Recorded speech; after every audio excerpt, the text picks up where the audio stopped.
नमस्कार। आप सभी लोगों को हृदय से आभार, पूरे देश को, कि जब कल देश की विषम हालात से लड़ने के लिए सहारा पीड़ितों ने एक अदम्य साहस का परिचय दिया। 10 तारीख का दिन आंदोलन का दिल्ली का महत्वपूर्ण कार्यक्रम था, जो दिल्ली के प्रदेश अध्यक्ष के नेतृत्व में चल रहा था। क्योंकि आप जानते हैं कि 27 को हम सभी लोगों का कार्यक्रम दिल्ली से शुरू हुआ था, जंतर मंतर से, और रामलीला मैदान पर आकर के 10 तारीख को कार्यक्रम के रूप में एक बड़ा कार्यक्रम देश में हम लोगों ने तय किया था कि दिल्ली में करों मरों की लड़ाई होगी, भारत सरकार को जगाना होगा। उसके लिए तय किया गया, दिल्ली के प्रदेश अध्यक्ष ने जिम्मेदारी ली, और फिर 27 के बाद हम सब लोग रामलीला मैदान पे, आज 17वें दिन है, 16वें या 17वें दिन पे हम लोग इकट्ठा हुए हैं।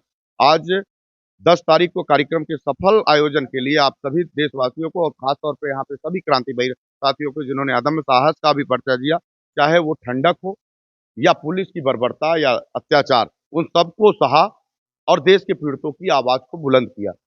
अब तय है कि देश के निवेशकों ने जो मन बनाया है, देश के जो क्रांतिकारी साथियों ने मन बनाया है कि इस आंदोलन को तब तक, जब तक भारत की सरकार देश में सहारा प्रबंधन तंत्र के लोगों को, सरकार स्वयं और ऑल इंडिया जन आंदोलन संघर्ष न्याय मोर्चा को टक टेबल पे नहीं बैठाएगी, तब तक सरकार को और सहारा प्रबंधन तंत्र को चैन से नहीं रहने दिया जाएगा। अब देश में 30 तारीख की एक डेट आ गई है। आंदोलन दिल्ली से संचालित है, जिसकी लीड हमारी प्रदेश अध्यक्ष उर्मिला गुप्ता जी कर रही हैं, और तमाम क्रांतिकारी उनके साथ लगे हुए हैं। दिल्ली की पूरी टीम, ये पूरी यूनिट लगी हुई है। अब 30 तारीख का एक कार्यक्रम तय किया गया है कि 30 जनवरी को ये निर्णय लिया गया है आपस में बैठ करके कि 30 तारीख को हम सभी लोग उर्मिला गुप्ता जी के नेतृत्व में दिल्ली, हरियाणा, पश्चिमी उत्तर प्रदेश और पंजाब के लोग एक जगह इकट्ठा होंगे। उसके बाद पूरे देश के लोग अपने अपने जनपदों में जिला अधिकारी के कार्यालय की तरफ मूव करेंगे। तमाम रेलवे स्टेशन से लेकर तमाम चौक चौराहों तक सारे के सारे लोग चक्का जाम की स्थिति पैदा करेंगे। भारत की सरकार को स्पष्ट रूप से बताएंगे कि 13 करोड़ निवेशक आखिर देश की सरकार से चाहते क्या है। हम बहुत पीड़ित, करो और मरो की लड़ाई लड़ रहे हैं। अब हमारे पास कोई दूसरा चारा नहीं बचता है।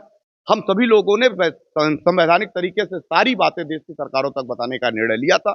हर तरह से दिल्ली के दरवाजे पे भी आए थे, लगातार दरवाजे खटखटाए। दिल्ली की पुलिस ने जो बर्बरता की उसको भी सहा। दिल्ली पुलिस, जो वर्तमान में बीजेपी की सरकार है नरेंद्र मोदी की, उसके इशारे पे पुलिस ने लाठियां मारी, हमारे तमाम बुजुर्गों को, तमाम हमारी बहन बेटियों के ऊपर जो अत्याचार किया, उस सबको सहा। अब अक्षम्य है, देश की सरकारों से या तो सत्ता को जवाब देना पड़ेगा, पैसे का भुगतान कराना पड़ेगा, या तो सत्ता छोड़नी पड़ेगी।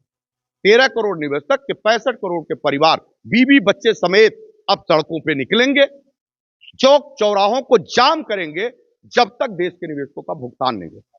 तो हम सभी लोगों ने तय किया कि अब आर पार की लड़ाई लड़नी। तो अब इस आंदोलन को आगे बढ़ाया जा रहा है। देश के तमाम साथियों से मेरा करबद्ध निवेदन है, जो 13 करोड़ लोग हैं, 12 लाख कार्यकर्ता है, कि साथियों उठो, जागो और युद्ध करो। कायरों की तरह अपने घर में बैठे रहोगे तो कुचल दिए जाओगे, मार दिए जाओगे। ये तानाशाही सत्ता है, वो अपने स्वार्थ में आप लोगों का शोषण करती है, वोट तो लेती है, लेकिन बात करती है पूंजीपतियों, उद्योगपतियों का, भ्रष्टाचारियों का। इनके खिलाफ एक यलगार करने की जरूरत है। एक नैतिक युद्ध, आर्थिक अपराध को समाप्त करने के लिए लड़नी है, आर्थिक आजादी की लड़ाई है। इस लड़ाई को जीतने के लिए हमको क्रांतिकारी बनना होगा और अपने घरों से निकलना होगा। 10 तारीख का दिन हम सभी लोगों के लिए फिर से एक बड़ी मौके लेके आई है, अपॉर्चुनिटी लेके आई है आपके पैसे के भुगतान की। किसी भी साथी को घर में नहीं रहना है। सब लोग के हैंडबिल, पोस्टर, बैनर, गली चौराहे, सभी जगहों पे अपने साथियों से, जो ऑल इंडिया जन आंदोलन संघर्ष न्याय मोर्चा के भी हैं और जो नहीं भी हैं, उनको अगर 1 रुपया भी सहारा के में है, उन लोगों को ऑल इंडिया जन आंदोलन संघर्ष न्याय मोर्चा के क्रांतिकारी साथियों की तरह भूमिका अदा करनी होगी। अपने पैसे के लिए तमाम जिला अधिकारी कार्यालयों को घेरना होगा। आप ये समझते हैं कि सिर्फ दिल्ली में सरकार रहती है? नहीं, दिल्ली की सरकार गांव गली में भी रहती है। दिल्ली की सरकार नरेंद्र मोदी को वोट दिया, प्रधानमंत्री बने, तो उस गांव के बटन से, ईवीएम से निकला हुआ जो ईवीएम से वोट है, वो देश के प्रधानमंत्री का सत्ता चयन करती है। तो आपको इस बात की जरूरत नहीं है कि आपको दिल्ली आना है। आपको जरूरत यह है कि देश के किन्हीं भी जिलाधिकारी कार्यालय पे जहां उनके सरकारी तंत्र बैठते हैं वहीं से अपने बांड की फोटो कॉपी लेना है, अपने हाथों में तिरंगा झंडा लेना है, उसमें बड़े से बड़े डंडा लेना है और बैठ जाना है डीएम कार्यालय के सामने। तब तक नहीं जाना है जब तक वो स्वीकार करने के लिए वहां से फोन की घंटियां ना बजने लगे कि क्या हो गया तुम्हारा मामला, क्यों तुम्हारे जिले में ये हंगामा मच रहा है। देश के प्रत्येक जनपद के जिलाधिकारियों की घंटी सचिवालयों में और प्रधानमंत्री के कार्यालय में बजनी चाहिए।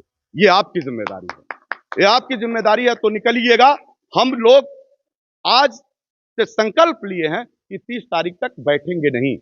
तमाम जिले, तमाम कार्यालय और तमाम देश और प्रदेशों की राजधानियों में हम सभी साथी एक दूसरे की मॉनिटरिंग करते हुए एक एक लोगों को जगाने का काम करेंगे। कुछ ही दिन में हम सभी साथी देश के विभिन्न हिस्सों में तमाम रथ यात्राओं के माध्यम से भी लोगों को बताएंगे।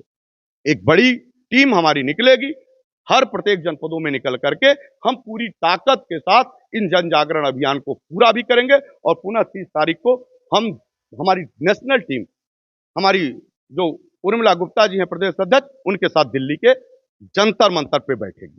जंतर मंतर के लिए हम बाकायदा देश की सरकार को फिर दे रहे हैं। हम संवैधानिक व्यवस्थाओं से दूर नहीं होना चाहते।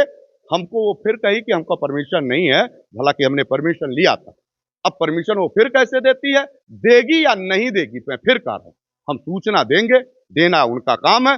देगी या नहीं देगी, जंतर मंतर पे कार्यक्रम होगा। धन्यवाद।